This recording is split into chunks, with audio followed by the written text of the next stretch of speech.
اور خاندانی نظام کی مضبوطی کا انحصار شوہر اور بیوی کے باہمی تعلقات پر ہوتا ہے۔ دونوں کے درمیان جب تک باہم موافقت نہ ہو، دونوں ایک دوسرے کے حقوق کا خیال نہ رکھیں، اس وقت تک خاندان کے اندر خوشی، راحت، سکون پیدا نہیں ہو سکتا۔ تو آئیے ہم دیکھتے ہیں کہ اسلام شوہر اور بیوی کو ایک دوسرے کے حقوق کی ادائیگی کے لیے کیا حکم دیتا ہے۔ سب سے پہلے شوہر کی ذمہ داریوں پہ بات کریں گے اور عورت کے حقوق پر۔ قرآن پاک میں اللہ سبحانہ و تعالیٰ نے شوہر اور بیوی دونوں کو ایک دوسرے کا لباس بتایا ہے۔ ارشاد باری تعالیٰ ہے، ہن لباس لکم وانتم لباس لہن، وہ تمہارا لباس ہے اور تم ان کا لباس ہو۔ اور لباس انسان کے لیے حفاظت، زیب و زینت اور سکون کا باعث ہوتا ہے۔ انسان اپنے لباس سے پہچانا جاتا ہے، انسان اپنے لباس کی کیئر کرتا ہے، اس کی حفاظت کرتا ہے، نگہداشت کرتا ہے، اس کے بارے میں کانشیس ہوتا ہے، اس سے غافل نہیں ہوتا، کیونکہ وہ اس کی شخصیت کو خوبصورت بناتا ہے۔ اور اگر لباس اچھا نہیں تو شخصیت داغدار ہو جاتی ہے۔ تو جس طرح لباس اور جسم کا باہم تعلق ہے، ایک مضبوط تعلق، قریبی تعلق، اسی طرح شوہر اور بیوی کا بھی باہم ایک مضبوط قریبی تعلق ہوتا ہے۔ اس لیے دونوں جب تک ایک دوسرے کے حقوق ادا نہ کریں، دونوں ایک دوسرے کا خیال نہ رکھیں، تو کوئی بھی خوشگوار خاندان جنم نہیں لے سکتا۔ تو آئیے دیکھتے ہیں کہ اس سلسلے میں اسلام کی تعلیمات کیا ہیں۔ سب سے پہلے شوہر کو یہ تلقین کی گئی کہ وہ بیوی کے ساتھ اچھا سلوک کرے۔ قرآن پاک میں اللہ تعالیٰ فرماتے ہیں، وَعَاشِرُوهُنَّ بِالْمَعْرُوفِ، اور ان عورتوں کے ساتھ معروف طریقے سے، بھلے طریقے سے زندگی بسر کرو۔ حجۃ الوداع کے موقع پر نبی صلی اللہ علیہ وسلم نے مردوں کو تلقین کرتے ہوئے فرمایا، لوگو سنو، عورتوں کے ساتھ اچھے سلوک سے پیش آؤ، کیونکہ وہ تمہارے پاس قیدیوں کی طرح، تمہیں ان کے ساتھ سختی کرنے کا کوئی حق نہیں سوائے اس صورت کے جب ان کی طرف سے کھلی ہوئی نافرمانی سامنے آئے۔ اسی طرح آپ نے اپنے اس خطبے میں یہ بھی فرمایا کہ دیکھو سنو، تمہارے کچھ حقوق تمہاری بیویوں پر ہیں اور تمہاری بیویوں کی کچھ حقوق تم پر ہیں۔ تمہارا حق ان پر یہ ہے کہ وہ تمہارے بستروں کو ان لوگوں سے نہ روندوائیں جن کو تم ناپسند کرتے ہو، اور تمہارے گھروں میں ایسے لوگوں کو نہ آنے دیں جن کا آنا تمہیں ناگوار ہو، اور سنو، ان کا تم پر یہ حق ہے کہ تم انہیں اچھا کھلاؤ اور اچھا پہناؤ۔ اسی طرح اسلام شوہر کو یہ حکم بھی دیتا ہے کہ وہ بیوی کے ساتھ خوش گمان رہے۔ اور اگر دیکھا جائے تو انسانی گمان اور انسانی سوچ انسان کے عمل کی بنیاد بنتی۔ آپ کسی کے ساتھ بھی اچھا سلوک اسی وقت کر سکتے ہیں جب آپ اس کے بارے میں حسن ظن رکھتے ہوں، اس کے بارے میں اچھی سوچ رکھتے ہوں، اس کے لیے برا نہ چاہتے ہوں۔ اسی لیے ہم دیکھتے ہیں کہ قرآن پاک میں اللہ سبحانہ وتعالیٰ تنقین فرماتے ہیں کہ فَإِن كَرِهْتُمُوهُنَّ فَعَسَىٰ أَن تَكْرَهُوا شَيْئًا وَيَجْعَلَ اللَّهُ فِيهِ خَيْرًا كَثِيرًا، کہ اگر وہ تمہیں کسی وجہ سے ناپسند بھی ہوں تو ہو سکتا ہے کہ ایک چیز تمہیں پسند نہ ہو، مگر اللہ تعالیٰ نے اسی میں تمہارے لیے بہت کچھ بھلائی بنا رکھی ہو۔ اس مفہوم کو آپ صلی اللہ علیہ وسلم نے ایک حدیث میں یوں بیان کیا ہے کہ کوئی مومن اپنی مومنہ بیوی سے نفرت نہ کرے۔ اگر بیوی کی کوئی عادت اس کو پسند نہیں تو ہو سکتا ہے کوئی دوسری خصلت اس کو پسند آ جائے۔ اسی طرح بیوی کے ساتھ عفو درگزر کی روش اختیار کرنے کا بھی حکم دیا گیا ہے، کیونکہ گھر میں 100 معاملات ایسے ہو سکتے ہیں جن میں دونوں کو ایک دوسرے سے اختلاف ہو، یا ایک دوسرے کی کوئی بات ناپسند ہو، یا ایک دوسرے کی طرف سے کچھ زیادتی ہو۔ تو ایسی صورت میں جب تک معاف کرنے کی روش پر عمل نہ کیا جائے بہتری نہیں ہو سکتی، کیونکہ انسان تو خطا کا پتلا ہے، غلطی تو اس سے ہوگی۔ اس لیے قرآن پاک میں خاص طور پر اہل ایمان کو حکم ہے، یا ایھا الذین آمنوا ان من ازواجکم و اولادکم عدو لکم، اے لوگو جو ایمان لائے ہو، تمہاری بعض بیویاں اور اولاد تمہارے دشمن ہو سکتے ہیں، فاحذروہم، ان سے محتاط رہو، وَإِن تَعْفُوا وَتَصْفَحُوا وَتَغْفِرُوا فَإِنَّ اللَّهَ غَفُورٌ رَحِيمٌ، پھر اگر تم معاف کر دو، بخش دو، عفو درگزر سے کام لو، تو بے شک اللہ تعالیٰ بھی غفور الرحیم ہے۔ معاف کرنے کے لیے یہاں پر 3 الفاظ ایک جگہ پر استعمال ہوئے ہیں، تعفو، تصفحو، تغفرو۔ اس سے آپ اندازہ لگا سکتے ہیں کہ کس قدر تاکید ہے معاف کرنے کی۔ اور ایک اچھا گھرانہ معاف کیے بغیر ایک دوسرے کو وجود میں آ ہی نہیں سکتا۔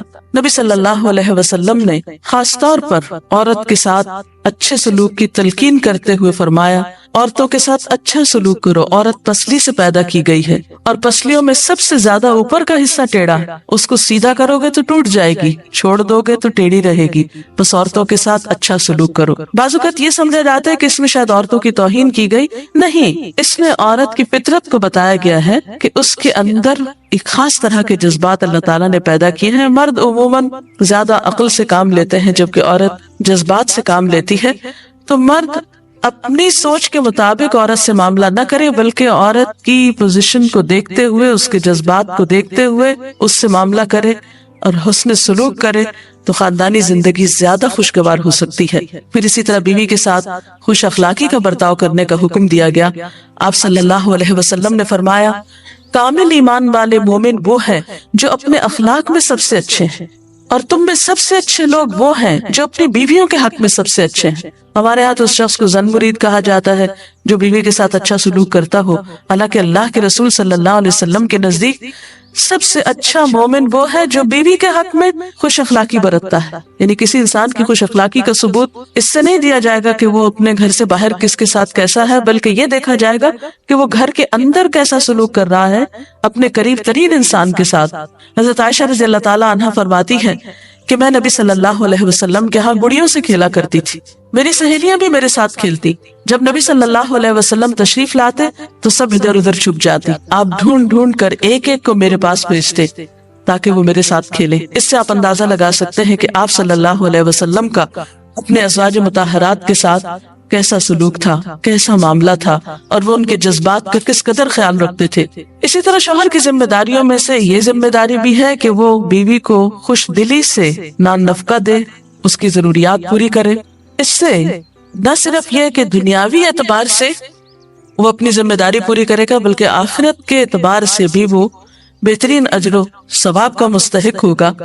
نبی صلی اللہ علیہ وسلم نے فرمایا، ایک دینار وہ ہے جو تم نے اللہ کی راہ میں خرچ کیا، ایک وہ ہے جو تم نے کسی غلام کو آزاد کرنے میں خرچ کیا، ایک وہ ہے جو تم نے کسی فقیر کو صدقے میں دیا، اور ایک وہ ہے جو تم نے اپنے گھر والوں کو صدقے میں دیا، یعنی اپنی بیوی کو کھلایا، اس کی ضروریات پوری کرنے پہ لگایا۔ ان میں سب سے زیادہ اجر و ثواب اس دینار کے خرچ کرنے کا ہے جو تم نے اپنے گھر والوں پہ خرچ کیا۔ وہ لقمہ جو شوہر اپنی بیوی کو کھلاتا ہے وہ شوہر کے حق میں صدقہ لکھا جاتا ہے، یعنی فریضے کی ادائیگی تو اپنی جگہ، لیکن اس کا خرچ کرنا اس کے لیے باعث ثواب ہے اس مد میں۔ پھر اسی طرح بیوی بچوں کی دینی تعلیم و تربیت یہ بھی شوہر کی ذمہ داری۔ قرآن پاک میں اللہ تعالیٰ فرماتے ہیں، یا ایھا الذین آمنوا قوا انفسکم واہلیکم نارا، اے لوگوں جو ایمان لائے ہو اپنے آپ کو اور اپنے گھر والوں کو آگ سے بچاؤ۔ قرآن پاک میں نبی صلی اللہ علیہ وسلم کے ذریعے امت کو حکم دیا گیا ہے وَأْمُرْ أَهْلَكَ بِالصَّلَاةِ وَاصْطَبِرْ عَلَيْهَا، کہ اپنے گھر والوں کو نماز کا حکم دو اور خود بھی اس کی پابندی کرو۔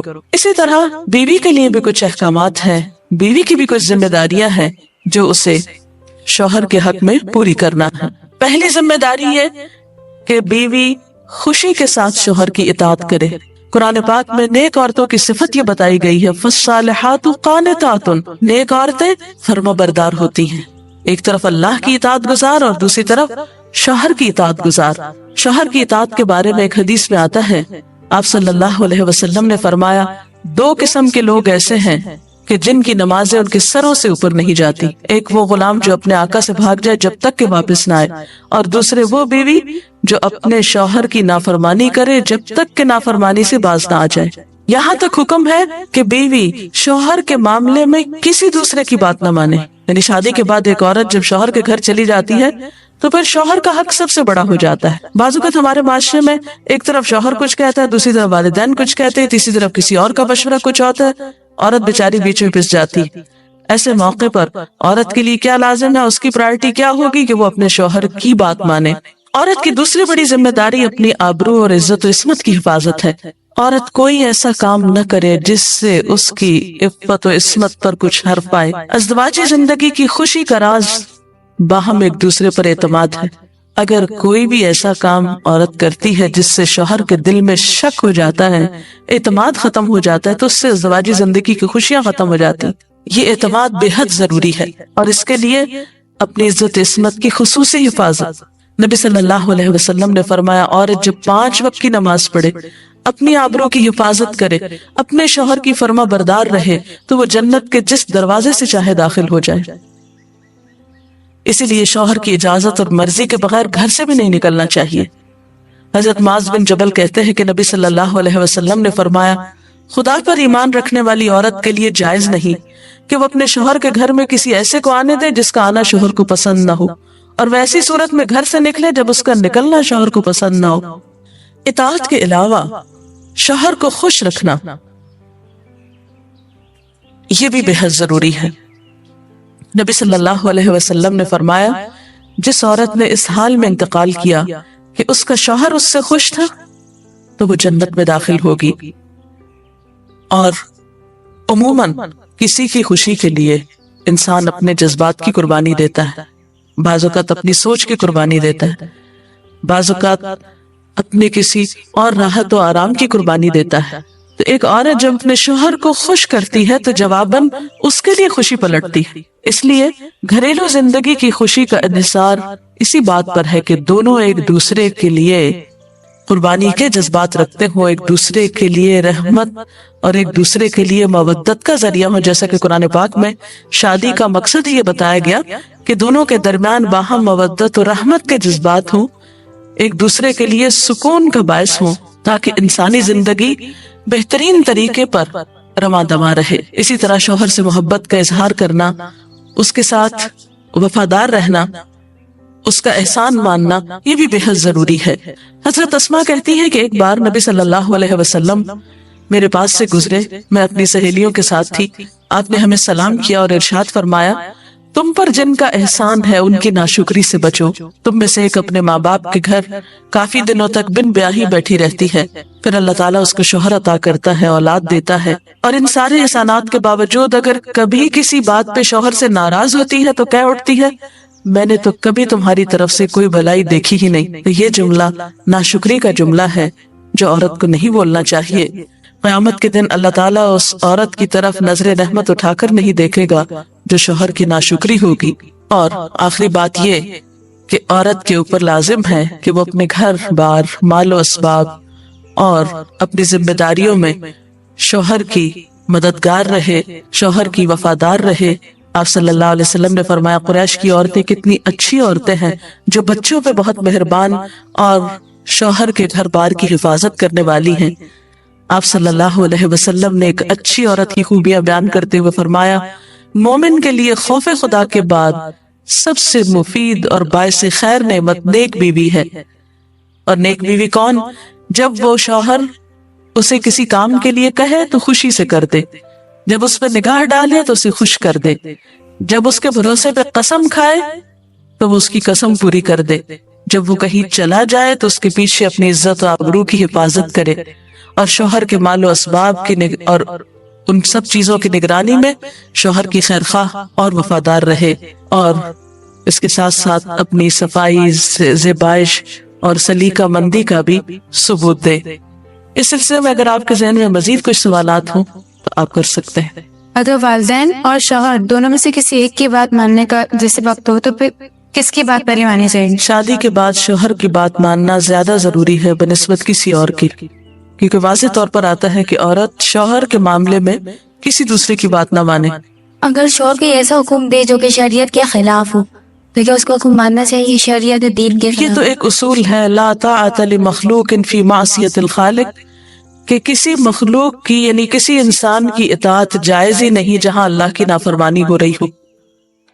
یہ تو ایک واضح اور طے شدہ بات ہے، اس لیے جہاں اطاعت کی بات ہوگی وہ معروف میں ہوگی، نیکی اور بھلائی کے کاموں میں ہوگی، شر میں اور برائی میں نہیں ہوگی۔ اگر کسی کا شوہر ناراض انتقال مسلمان اس کا انتقال ہو جائے، وہ ناراض ہو اس کا انتقال ہو جائے، ایسی بیوی کیا کرے؟ بعد میں شوہر کے لیے دعا مغفرت کرے، اس کی طرف سے صدقہ خیرات کرے تو انشاءاللہ اللہ تعالیٰ معاف کرنے والا ہے۔ ڈاکٹر صاحبہ اگر ایک پارٹنر اپنے حقوق اپنے فرائض پورے کرتا ہے لیکن دوسرا جو ہے وہ نہیں کر رہا تو اس صورت میں پھر کیا رویہ ہونا چاہیے؟ اس میں یہ کہ حسن سلوک کے ساتھ دوسرے شخص کو توجہ دلانی چاہیے کہ وہ اپنے حقوق پورے کرے، کیونکہ تالی دونوں ہاتھوں سے بجتی ہے۔ ایک شخص کب تک اچھا سلوک کر سکتا ہے اگر دوسری طرف سے اچھا سلوک نہ ہو؟ لیکن یہ یاد رکھیے کہ انسان بد اخلاقی کے ساتھ نہ کسی کا دل جیت سکتا ہے، زور زبردستی کے ساتھ کسی سے اپنے حقوق نہیں منوا سکتا۔ وقتی طور پہ ہو سکتا ہے کوئی پریشرائز ہو جائے، لیکن کسی کے دل میں اپنی جگہ نفرت یا سختی سے نہیں بنائی جا سکتی، محبت کے ساتھ ہی بنتی ہے۔ اس لیے صبر سے کام لینا چاہیے، اس معاملے میں جلد بازی نہیں کرنی چاہیے، اور دوسرے کو اپنے اخلاق کے ساتھ درست کرنے کی کوشش کرنی چاہیے، کیونکہ شوہر اور بیوی کا باہم تعلق جو ہے وہ بنیادی طور پر ہے ہی محبت کا تعلق۔ اگر شوہر دینی تعلیم کو اہمیت نہیں دیتا لیکن بیوی اسے حاصل کرنا چاہتی ہے تو ایسے میں بیوی کو کیا کرنا چاہیے؟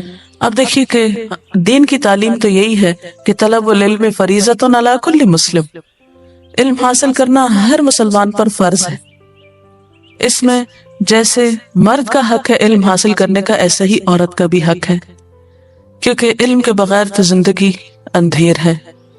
نہ انسان دنیا میں صحیح طور پر زندگی بسر کرتا ہے، اور آخرت میں بھی وہ کیسے حساب کتاب دے سکتا ہے جب اس کو پتہ ہی نہیں کہ اس کی ذمہ داریاں کیا ہیں، اسے کیا کرنا چاہیے اور کیا نہیں کرنا چاہیے۔ تو اس لیے اسلام نے ایسے معاملے میں عورت کو حق دیا ہے کہ وہ اپنا حق لے سکتی ہے، یعنی اگر شوہر نہیں بھی راضی تو وہ دینی علم حاصل کر سکتی ہے جس پر اس کی دنیا اور آخرت کی فلاح کا انحصار ہے۔ اگر شوہر دوسری شادی کرنا چاہے اور اپنی پہلی بیوی سے اجازت لینا کیا اس پر فرض ہے؟ نہیں، فرض نہیں۔